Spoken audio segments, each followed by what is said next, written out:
Hello बच्चों, मैं पाठक sir.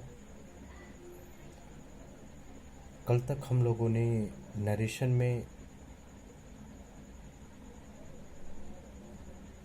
Optative sentence तक देखा था।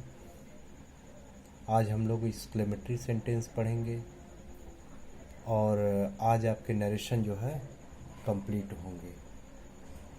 अभी तक हम लोग भिन्न भिन्न प्रकार के वाक्यों को बदलते रहे हैं। अब हम लोग एक्सक्लेमेटरी सेंटेंस में पहुंचेंगे और यह देखेंगे कि एक्सक्लेमेटरी सेंटेंस वाले वाक्य का इनडायरेक्ट स्पीच कैसे बनाते हैं। सबसे पहले हम यह जान लेते हैं कि what is exclamatory sentence. Exclamatory sentence is a kind of sentence giving the expression of mind and heart both. And as we all know,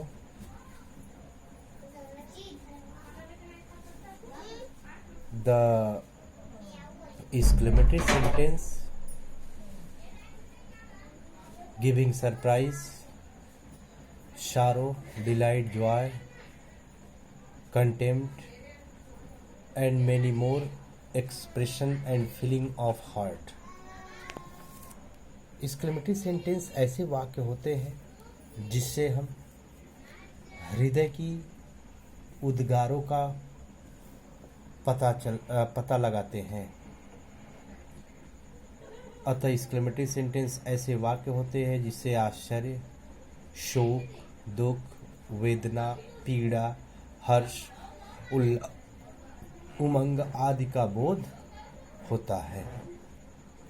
अतः एक्सक्लेमेटरी सेंटेंस की जो शुरुआत होती है, कुछ वाक्यों की शुरुआत व्हाट या हाउ से होती है, तो कुछ वाक्यों की शुरुआत इंटरजेक्शन से होती है।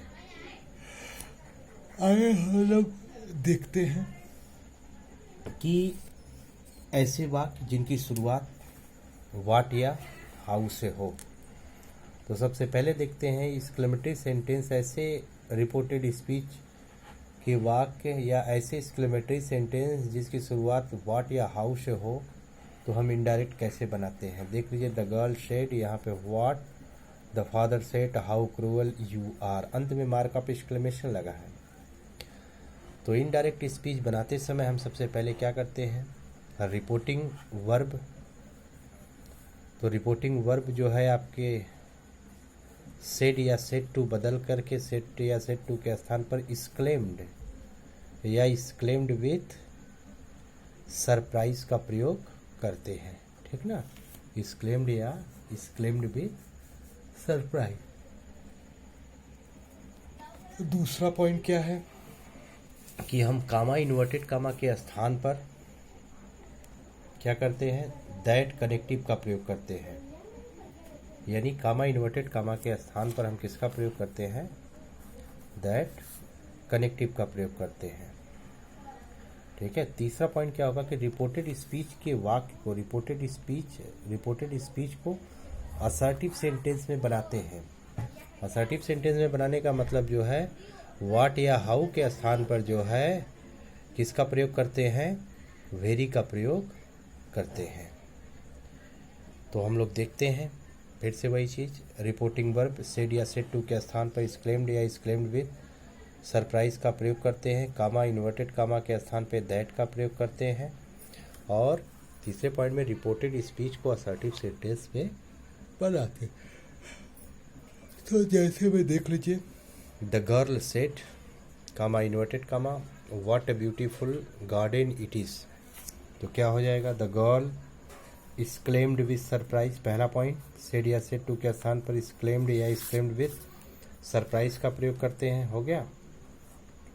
दूसरा पॉइंट, कामा, इन्वर्टेड कामा के स्थान पर दैट का प्रयोग करते हैं।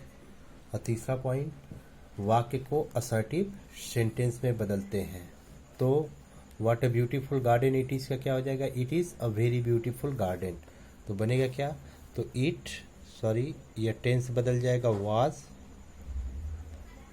It was a very beautiful garden. ठीक है।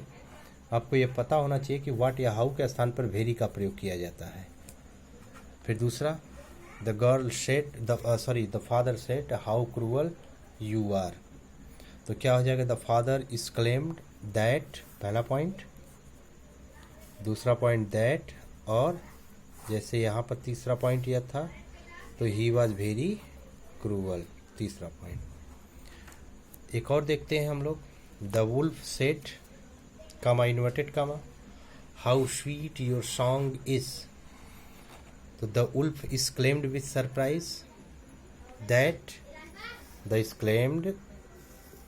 The wolf exclaimed with surprise, यहाँ पर जो है आपके पहला पॉइंट हो गया, दैट दूसरा पॉइंट हो गया, हर सॉन्ग वाज वेरी स्वीट, तीसरा पॉइंट। ये आप ध्यान में रखिएगा। अभी मैं आपको आगे बताता हूँ कि व्हाट या हाउ, ये ध्यान में रखिएगा कि यदि एक्सक्लेमेटरी सेंटेंस जो है, एक्सक्लेमेटरी सेंटेंस अगले पेज पे मैं लिखता हूँ, अभी आपको समझाता हूँ कि व्हाट या हाउ को कैसे हम कन्वर्ट करते हैं, ठीक है ना। तो दूसरा पॉइंट देखते हैं, अभी उसको नेक्स्ट वीडियो में मैं बताता हूँ। अभी दूसरा पॉइंट क्या है कि यदि रिपोर्टेड स्पीच वाले वाक्य की शुरुआत किससे हो, इंटरजेक्शन से। इंटरजेक्शन का मतलब जैसे हुर्रा, एलास, सारो, हुर्रा, एलास, फी, ब्रेवो, ये सब जो है ऐसे जो होते हैं ये इंटरजेक्शन होते हैं। ध्यान में रख के चलिएगा कि इंटरजेक्शन का वाक्य में कोई कार्य नहीं होता, बल्कि यह सिर्फ जो है भाव को प्रकट करता है कि वास्तव में वाक्य जो है कैसा है। तो आप ये ध्यान में रख के चलिएगा कि यदि रिपोर्टेड स्पीच के वाक्य की शुरुआत किससे हो, इंटरजेक्शन से हो। जैसे देख लीजिए, the boy said alas she is dead, यहाँ पर एलास है। एक और देख लीजिए, the girl said hurrah we have won the match. तो अब हम ऐसे वाक्यों को जो है इनडायरेक्ट स्पीच बनाएंगे।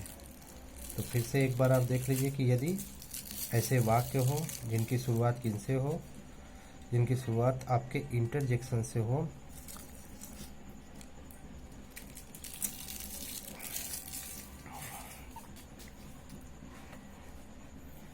तो ऐसे वाक्य जिनकी शुरुआत आपके इंटरजेक्शन से हो, ठीक है। जैसे एलास,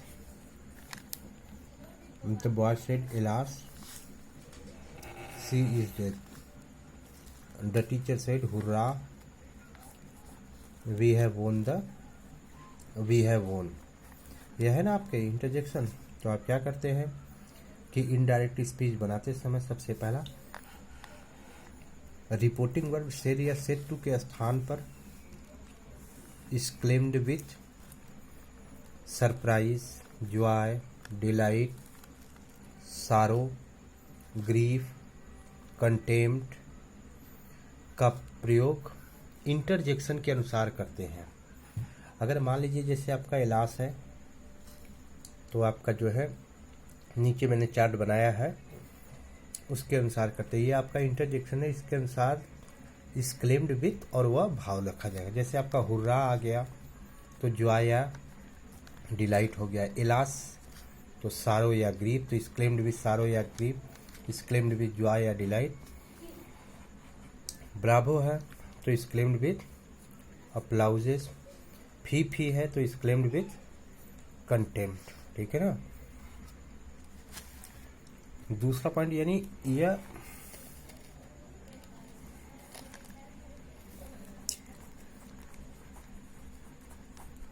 आपका इंटरजेक्शन है, यह जो है एक्सप्रेशन है। एक्सप्रेशन मतलब अभिव्यक्ति। वैसे सपोज दैट कर देखिए हाय एलास, यानी दुख। दूसरा पॉइंट क्या है कि कामा इन्वर्टेड कामा के स्थान पर दैट का प्रयोग करते हैं। कामा इन्वर्टेड कामा के स्थान पर दैट का प्रयोग करते हैं। फिर तीसरा पॉइंट क्या है, शेष वाक्य को असर्टिव सेंटेंस में लिखते हैं। है ना। इस वाक्य को आप किसमें लिखते हैं, असर्टिव सेंटेंस में। तो यहाँ पर होगा क्या कि जैसे देखिए द बॉय सेड, वही ऊपर वाला example, alas she is dead, ठीक है ना। तो एलास है तो यहाँ पर किसका है, सारो या ग्रीफ, तो ही इज क्लेम्ड विथ सारो, यह पहला पॉइंट हो गया। दैट दूसरा पॉइंट, और सी वॉज डेड, असर्टिव सेंटेंस, वही आपका इंटरजेक्शन जो है हट जाएगा। फिर आप देखते हैं एक और, the teacher said hurrah we have won the match, we have won, तो हुर्रा है, हुर्रा जो है आपका जॉय या डिलाइट देता है, ठीक है।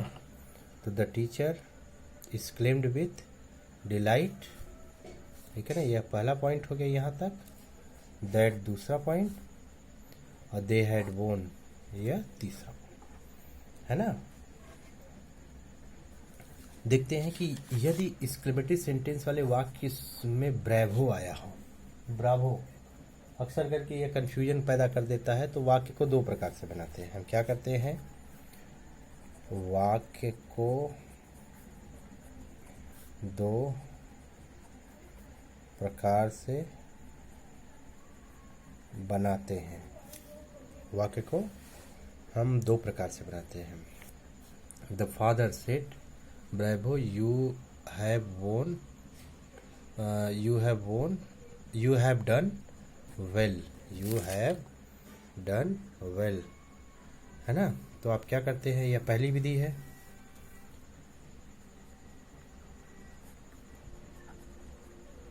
पहली विधि में आप क्या करते हैं कि रिपोर्टिंग वर्ब अपलाउडेड के साथ सेइंग, तो the father applauded saying that he had done well. तो आप क्या करते हैं कि पहली विधि में आप क्या करते हैं कि यदि ब्रेवो आया हो तो क्या करते हैं, वाक्य को दो प्रकार से बनाते हैं। पहला जो है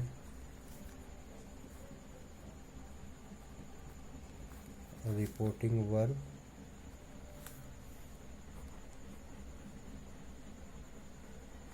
अपलाउडेड सेइंग दैट का प्रयोग हो जाएगा। अब दूसरा क्या हो जाएगा,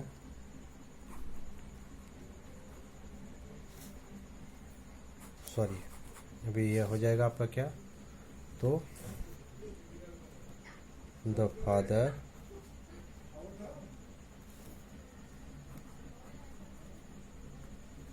अपलाउडेड saying that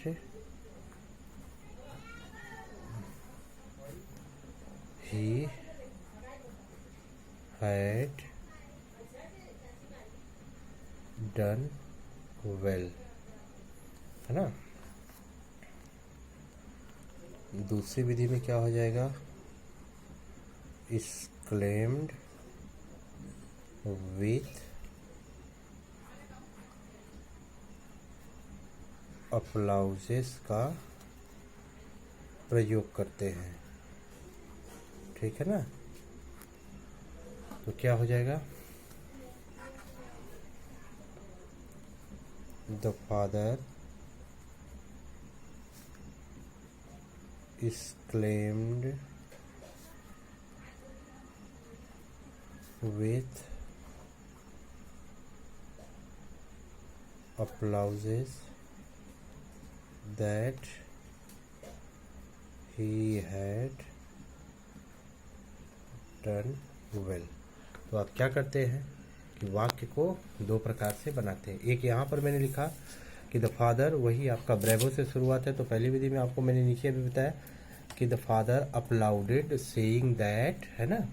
पहली विधि में आप क्या करते हैं कि अपलाउड को वर्ब बना देते हैं, applauded saying that he had done well. और दूसरे में क्या कि the father exclaimed with applauses, है ना, the father exclaimed with applauses that, यहाँ पे he had done well।